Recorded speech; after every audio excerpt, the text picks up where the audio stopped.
Breaking news చూస్తున్నాం. Nampally railway station లో Charminar express ప్రమాదానికి గురైంది. పట్టాలు తప్పి ప్లాట్ఫామ్ సైడ్ వాల్ కు ఢీకొట్టింది. ఈ ప్రమాదంలో 50 మందికి గాయాలయ్యాయి. పలువురికి హార్ట్ అటాక్ వచ్చినట్లు సమాచారం.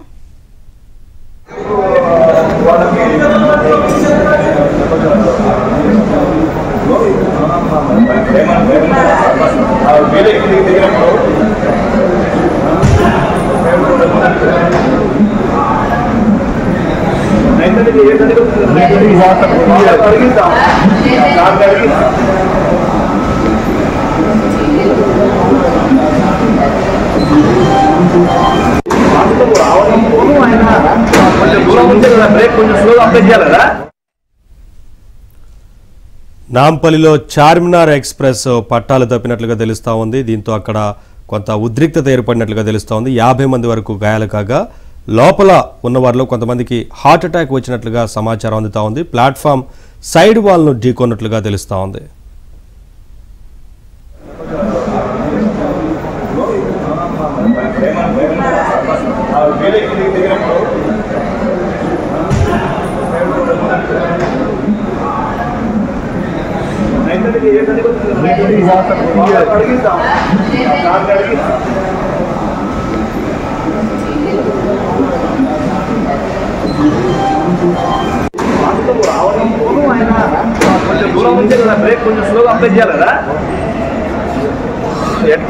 ఎట్లా చేసి మామూలుగా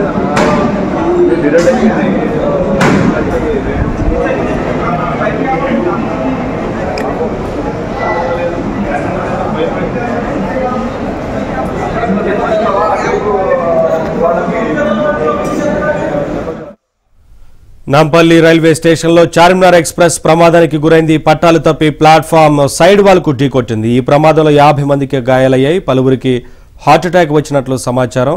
ప్రమాదానికి గల కారణాలకు సంబంధించి ఇప్పటికే రైల్వే అధికారులు ఏం జరిగిందన్న విషయంపైన ఆరాధిస్తున్నట్లుగా తెలుస్తా ఉంది. టెక్నికల్ సమస్య లేదా మరేదైనా సమస్య ఉందా అనే విషయంపైన ఇప్పటికే అధికారులు అక్కడికి చేరుకొని పరిశీలిస్తున్నట్లుగా తెలుస్తా ఉంది. అప్డేట్స్ మా కరెస్పాండెంట్ శశి అందిస్తారు లైవ్ ద్వారా.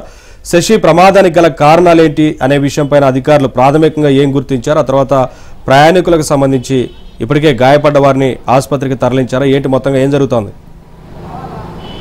నాంపల్లిలో చార్మినార్ ఎక్స్ప్రెస్ కు ప్రమాదం చోటు చేసుకుంది. వెళ్తున్నటువంటి సమయంలో పట్టాలు తప్పిన వెంటనే సైడ్ వాల్ ను ఢీకొట్టినటువంటి నేపథ్యం ఉంది. ఈ పరిస్థితుల్లో అందులో ట్రైన్ లో ఉండేటటువంటి కొంతమందికి స్వల్ప గాయాలైనట్టుగా కూడా తెలుస్తుంది. మరికొంతమందికి అంటే హార్ట్ అటాక్ వచ్చినట్టు కూడా ప్రచారం జరుగుతోంది. కానీ బట్ అందులో వాస్తవం ఏంటి అన్న అంశాల గురించి రైల్వే అధికారులు ధృవీకరించాల్సినటువంటి అవసరం అయితే ఉంది. సో మొత్తానికి వెళ్తున్నటువంటి ట్రైన్ మూవ్ అయ్యి కదులుతున్నటువంటి నేపథ్యంలో ఒక్కసారిగా పట్టాలు తప్పడంతోనే చాలా మంది అలా ముందుకు పడిపోవడం, తర్వాత ఆ రైలింగ్స్ ఇవన్నీ తగలడంతో కొంతమంది గాయాలైనట్టుగా కూడా తెలుస్తుంది. గాయాలైన వారిని అక్కడ నుంచి స్థానికంగా ఉండేటటువంటి రైల్వే ఆసుపత్రికి తరలించి చికిత్స అందిస్తూ ఉన్నారు. అయితే చెన్నై నుంచి హైదరాబాద్కు వస్తున్నటువంటి ఈ ట్రైన్ ఉదయం నాంపల్లి రైల్వే స్టేషన్కు చేరుకుంది. నాంపల్లి రైల్వే స్టేషన్ నుంచి సికింద్రాబాద్ వైపు వెళ్తున్నటువంటి నేపథ్యంలోనే ఈ ప్రమాదం చోటు చేసుకున్నట్టుగా కూడా తెలుస్తుంది. అసలు ప్రమాదం ఎందుకు జరిగింది, ప్రమాదానికి గల కారణాలు ఏంటి అన్న అంశాల గురించి కూడా రైల్వే అధికారులు ఇప్పటికే దర్యాప్తు చేస్తూ ఉన్నారు. అయితే అత్యధిక స్పీడ్తో వెళ్తున్నటువంటి సమయంలో పట్టాలు తప్పు ఉంటే కనుక ఖచ్చితంగా పెను ప్రమాదం సంభవించేది, భారీ నష్టమే సంభవించి ఉండేది. మరోవైపు ప్రాణ నష్టం కూడా తీవ్ర స్థాయిలో ఉండే అవకాశం ఉండేది. అయితే నాంపల్లి రైల్వే స్టేషన్ నుంచి ముందుకు కదులుతున్నటువంటి నేపథ్యంలో, అది కూడా మోస్తారు స్పీడ్లో వెళ్తున్నటువంటి సమయంలోనే ఈ ప్రమాదం చోటు చేసుకుంది. కాబట్టి అందులో ప్రయాణిస్తున్నటువంటి ప్రయాణికులకు స్వల్పంగానే గాయాలయ్యాయి. సో ఎవరికి ఎలాంటి ప్రమాదం లేదంటూ కూడా ఇప్పటికే రైల్వే అధికారులు చెప్తూ ఉన్నారు. ఎప్పుడైతే ప్రమాదానికి సంబంధించినటువంటి విషయం తెలుసుకున్న తర్వాత రైల్వే అధికారులు ఘటనాస్థలికి చేరుకున్నారు. వెంటనే సహాయక చర్యలు ముమ్మరం చేశారు. మరోవైపు పట్టాలు తప్పినటువంటి ట్రైన్ కి సంబంధించినటువంటి బోగీలను సరిచేసేటటువంటి పనిలో ఉన్నారంటూ కూడా చెప్పుకోవచ్చు. ఎప్పుడైతే ప్రమాదం సంభవించిన తర్వాత అటువైపు వస్తున్నటువంటి కొన్ని రైళ్లకు సంబంధించినటువంటి సమయాల్లో మార్పులు కూడా చేసినట్టుగా ప్రస్తుతం మనకు అందుతున్నటువంటి సమాచారం. సో మొత్తానికి ఇటు చెన్నై నుంచి బయలుదేరేటువంటి ట్రైన్ ఏదైతే ఉందో తన గమ్యస్థానానికి చేరుకోవడానికి వెళ్తున్నటువంటి సమయంలోనే అంటే నాంపల్లి రైల్వే స్టేషన్ లో ప్రమాదం చోటు చేసుకుంది. సో మొత్తానికి అదృష్టవశాత్తు ఎవరికి ఎలాంటి ప్రమాదం చోటు చేసుకోకపోవడంతో అందరూ కూడా ఊపిరి పీల్చుకున్నారు. కొంతమందికి స్వల్ప గాయాలయ్యాయి కాబట్టి గాయాలైన వారిని మాత్రం స్థానికంగా ఉండేటటువంటి ఆసుపత్రికి తరలించి వారికి చికిత్స అందిస్తూ ఉన్నారు. మరోవైపు రైల్వే అధికారులు ఘటనాస్థలికి చేరుకుని ఈ ప్రమాదానికి సంబంధించినటువంటి అంశాలపై దర్యాప్తు కొనసాగిస్తూ ఉన్నారు. నవీన్, శశి, పట్టాలకు సంబంధించి ఉన్న లోపాలను ముందుగా గుర్తించలేకపోయారా? అసలు ఏం జరిగింది? ఎందుకంటే తరచూ రైల్వే ప్రమాదాలు చోటు చేసుకుంటున్నప్పటికీ కూడా ఇంకా ఎక్కడో చోటు ఇలాంటి ప్రమాదాలు జరుగుతూనే ఉన్నాయి కదా, ఏం చెప్తున్నారని? మరి ఈ మధ్యకాలంలో చూసుకుంటే కనుక గత సంవత్సరంలో దాదాపుగా 2-3 భారీ రైల్వే ప్రమాదాలు చోటు చేసుకున్నాయి. ఈ రైల్వే ప్రమాదాల్లో ప్రాణ నష్టం కూడా 100లో ఉంది. సో ఈ నేపథ్యంలో అప్పటి నుంచి కూడా రైల్వే అధికారులు ఈ యొక్క అంశం మీద అంటే ప్రయాణికుల భద్రతా అంశం మీద ప్రత్యేకంగా దృష్టి సారిస్తామంటూ కూడా చెప్తూనే ఉన్నారు. అయినప్పటికీ కూడా ప్రమాదాలు అక్కడక్కడ చోటు చేసుకుంటూ ఉన్నాయి. తాజాగా నాంపల్లి రైల్వే స్టేషన్లో చోటు చేసుకున్నటువంటి ప్రమాదం మరొకసారి ప్రయాణికుల్లో ఆందోళన కలిగిస్తుందంటూ కూడా చెప్పుకోవచ్చు. ఎప్పటికప్పుడు పట్టాలను రైల్వే సిబ్బంది తనిఖీలు నిర్వహిస్తూ ఉంటారు.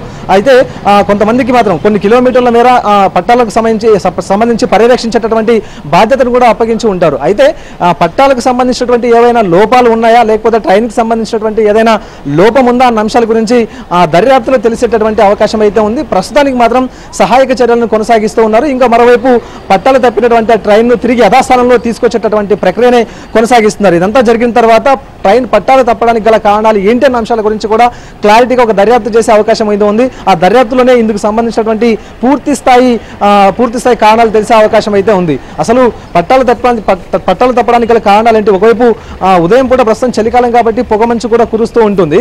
సో దీనికి సంబంధించి ఏదైనా కారణమా లేకపోతే ఇంకా వేరే కారణాలు ఏవైనా ఉన్నాయా అన్న అంశాల గురించి మాత్రం రైల్వే అధికారులే క్లారిటీ ఇవ్వాల్సిన అవసరం అయితే ఉంటుంది. నవీన్, ఓకే శశి.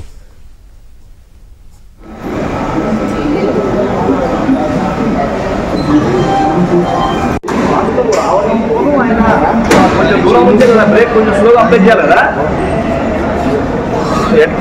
ఎట్లా చేసిందో మామూలుగా లేదా